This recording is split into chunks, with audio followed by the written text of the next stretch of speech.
But at any rate, we were trying to think of, you're doing a show about gratitude. How do you base it?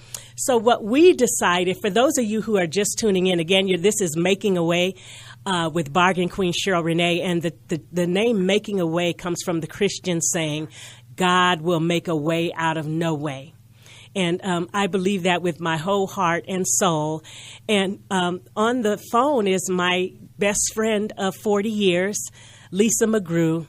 I had just come back from Seattle, Washington, where I had been living with my father for about 8 miserable months, maybe 9 months. But I was shell-shocked when I got back to Colorado Springs, Colorado, which is where we were living at the time. And on my first day of school, these 2 ladies walked up to me, and the one says, "Hey, want to be our friend?"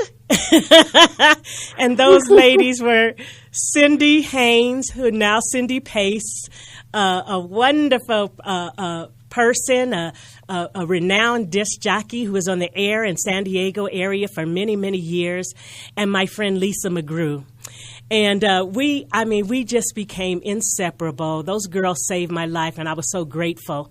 But another milestone for me this year is this year makes 35 years that I made the decision to sing professionally. And that's a big deal because I've been singing all my life. My mother, and my stepfather are professional entertainers. I was raised in the business, raised around music and rehearsals, and we suffered so much financially that I swore to God I wasn't going to sing for a living. So when I got out of high school, I got a job at the phone company, which was at that time Mountain Bell. And I got another job after Mountain Bell. I was a concierge at a hotel, but I'll tell you what, I didn't like it. And I missed the applause. And I knew that the one thing that made me stand out my whole life was my voice. That made me stand out. It made people treat me differently. And so 35 years ago, I made the decision that, I can do this for a living. And I'm so grateful. There's so much I'm grateful for. I'm grateful I was able to raise my children using my gifts and talents. I raised 3 beautiful girls. I've done so much. My website is SherylRenee.com, which is SherylRenee. And right now I'm offering a free download of my CD, Sheryl Renee and Her Salute to the Legends, from my website. So if any of you would like some fresh music, I've got 12 tracks of songs that you've probably known. These were all artists that meant so much to me and did so much for me. But one of the things that happened, my love of music was fostered and grown at Sabin Junior High School in Colorado Springs, where Cindy, Lisa, and I were in the class. We were in music class, and I think we were in mixed choir, and we were also in a choir called Madrigal, where madrigal singing. We were, and I might add on here, not to brag, Lisa, but I do believe we won a couple of awards, right? I still have my award, I still have my award from when we took the vocal competition because we were so good at it. But we're going to play a song coming up here in the next minute or so. And then when we come back, I'm going to have on the phone with us our music teacher from 1977, 76 and 77, Miss Lynn Branford. And, I know she meant a lot to you too, didn't she, Lisa? Oh, my gosh. She played an amazing part in my journey, your journey, Cindy's journey. We have to have her on this show. If we're going to talk about, because now Cindy lives in San Diego, and she sent a pre-taped thing for Miss Branford that I'm going to play a little bit later. Again, today's show is just about gratitude, and I could think of no better way to start the show off than by having someone on that really shaped my destiny. And it's amazing because I sing all styles of music. and it's because of this choir class and the things that we learned, and my love of harmony, which I got from home, because of course I was raised by singers. But me and these girls, we used to harmonize all the time. But again, we're just so very grateful to our teacher. And so when I come back, right now we're going to go to music. And when we come back, we'll have Miss Lynn Branford on the phone.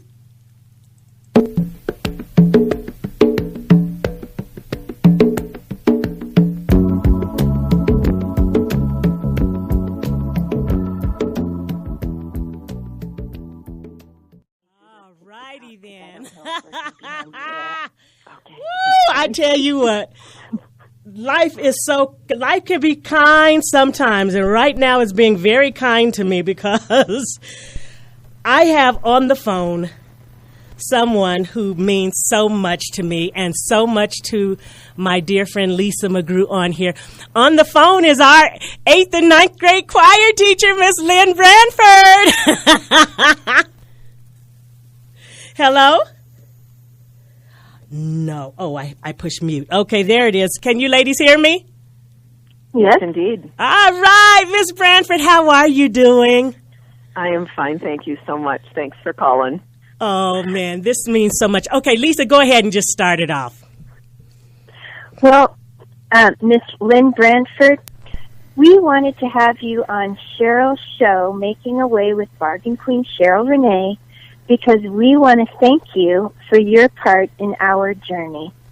And I'm sure, Ms. Branford, you have had many, many hundreds of students over the years, and we were probably among some of your earlier students, and I'm sure you have a gob of students that would love to be part of this and express their gratitude to you. But today, you're going to hear it from 3 of us, Cindy, Cheryl, and Lisa. That? Oh, how exciting.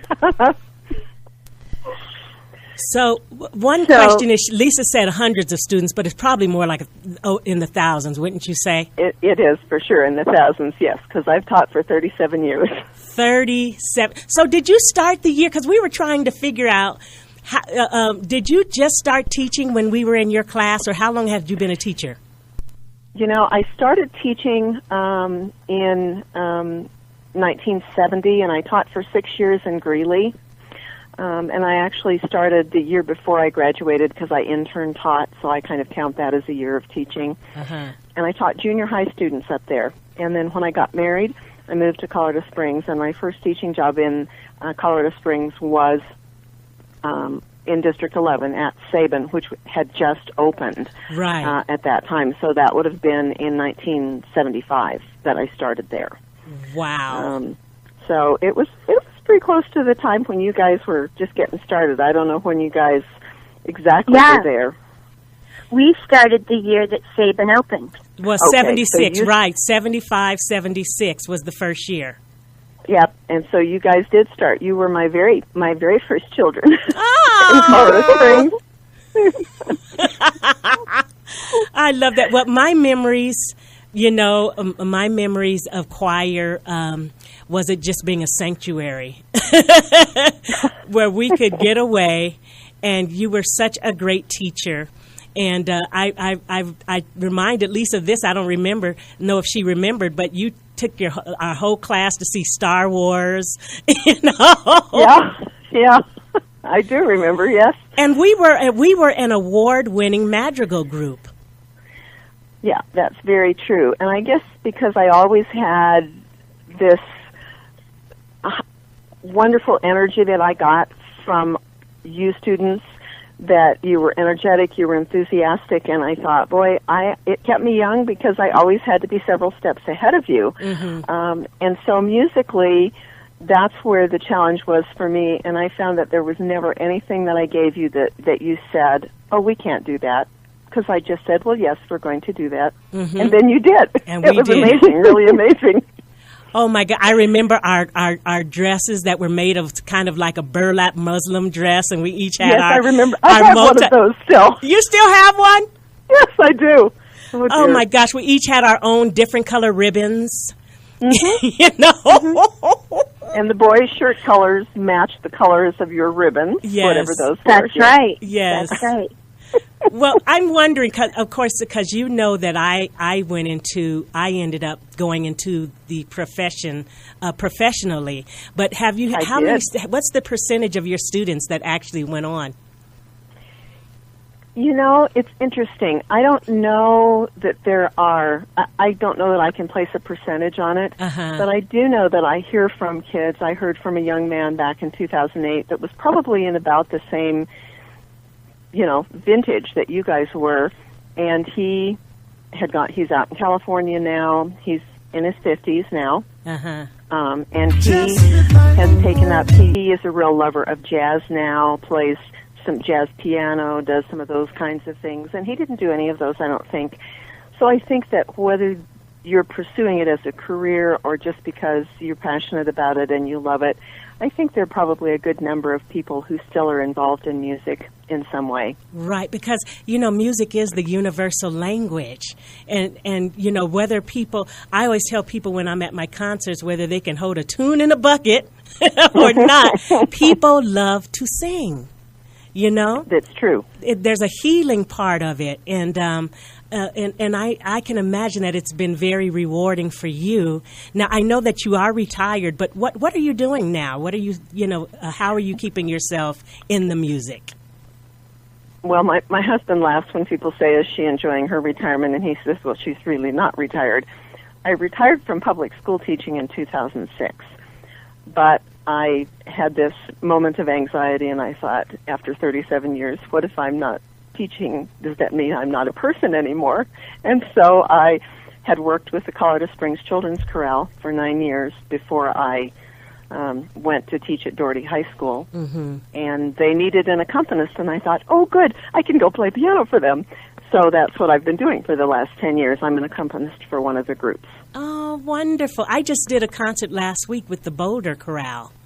And oh, nice. Yes, yeah, so I'm still I'm loving that part that part of me, that part of the madrigals, that that style of singing. And what is that? I know it's magical, but isn't there another word for that style of music? Well, typically madrigals came from the Renaissance period, and the instruments didn't stay well in tune, and so people sang without an instrument because the voices were better in tune than the clavichord and the instruments of the day. They didn't stay tuned well. So and madrigals don't just come from that time period, but that's what the Renaissance time period is sort of known for, basically.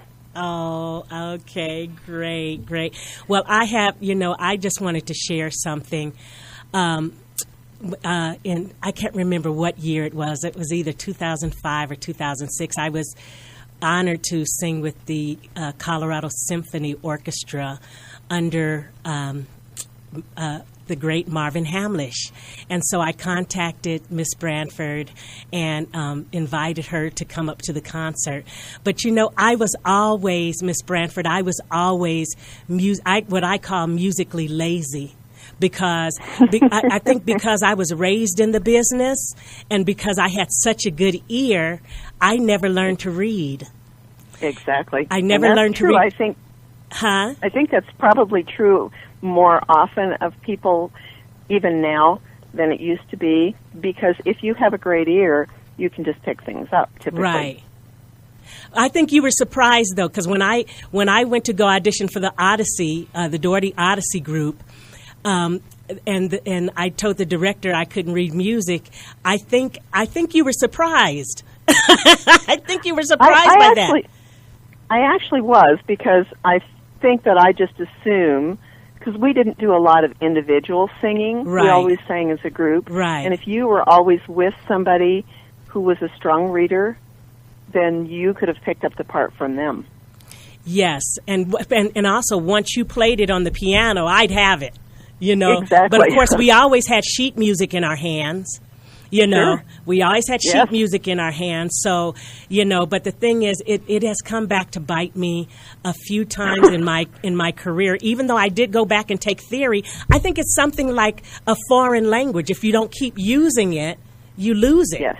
the ability to true. do it. And I don't, as a vocalist, I don't desire to look at a piece of paper when I'm singing or when I'm learning. You'd just rather have somebody play it for you. Right. But it has come back to bite me a couple of times, and I did get bit that night. And I had such plans of being able to call you out from the audience and because you were retiring that year and make a big thing of it, but then it became a thing. I ran into a problem with it with Mr. Hamlish, and I just didn't want to embarrass you. Here's my music teacher and I can't read. I mean, but oh my God! But it meant so much to me that you were in the audience that night when I sang with the symphony. It meant so much to me too. It was very special, and I loved being there. Oh, thank you. Thank you so much. Well, Lisa, do you have any last things? And then what I'm going to do is when we get off, I'm going to play a recording from Cindy. And then what I'm going to do, Lynn, is send you a link to this interview and this We Love Lynn Branford section of my gratitude show today. That's wonderful. Yes, Cindy wanted to get in on it. And it's so amazing that we are all still the best of friends 40 years later. We held on to each other. And a lot of that glue came from you.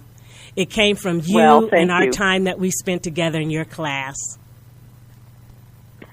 I just wanted to add one thing, that for you, Sheryl, you have a lifelong journey of being a singer and being musically involved. That isn't the case for me. I didn't continue to have that be a part of my life. But what I would say with you, Miss Branford, is that beyond just being a great music teacher, you just made us feel special, and you gave up your lunch break and would meet and do the montage, which was a little singing group. Exactly. 5 of us were in, and you would give that up for us every day, and we just felt so important.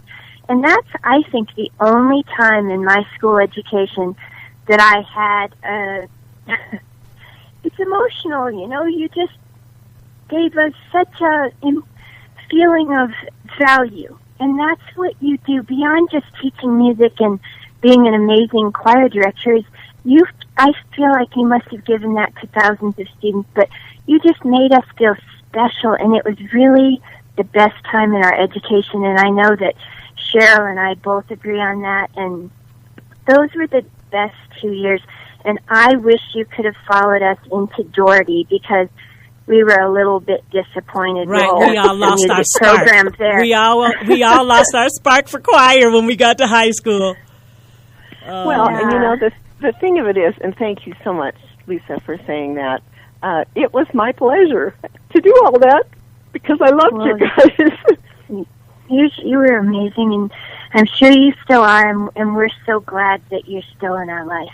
And I cannot thank you enough for coming on the show today, because this is all we could think of. What were we most grateful for? And this year, Miss Branford, I'm celebrating 35 years of singing for a living and entertaining for a living. And on my website, CherylRenee.com. That's amazing. That's wonderful. I know. CherylRenee.com, I'm offering a free download. I wish that, I had achieved the fame and the that I was trying to get to. But I have managed to keep all of my bills paid. And I raised 3 beautiful girls. That's an important thing. But this business is a struggle, and it continues to be a struggle, and I'm really trying to find some other things all of these years later, because I am 54 and I'm looking at retirement in 15 years and wondering how I'm going to retire. But the gift of song, I continue to touch and bless people every day, and that's what keeps me going. That's what keeps me in the business. And so music is definitely the universal language. I'm blessed to have gone to other countries and been able to sing for people who didn't even understand a word I was saying. Exactly, but they understood the music. They understand the music.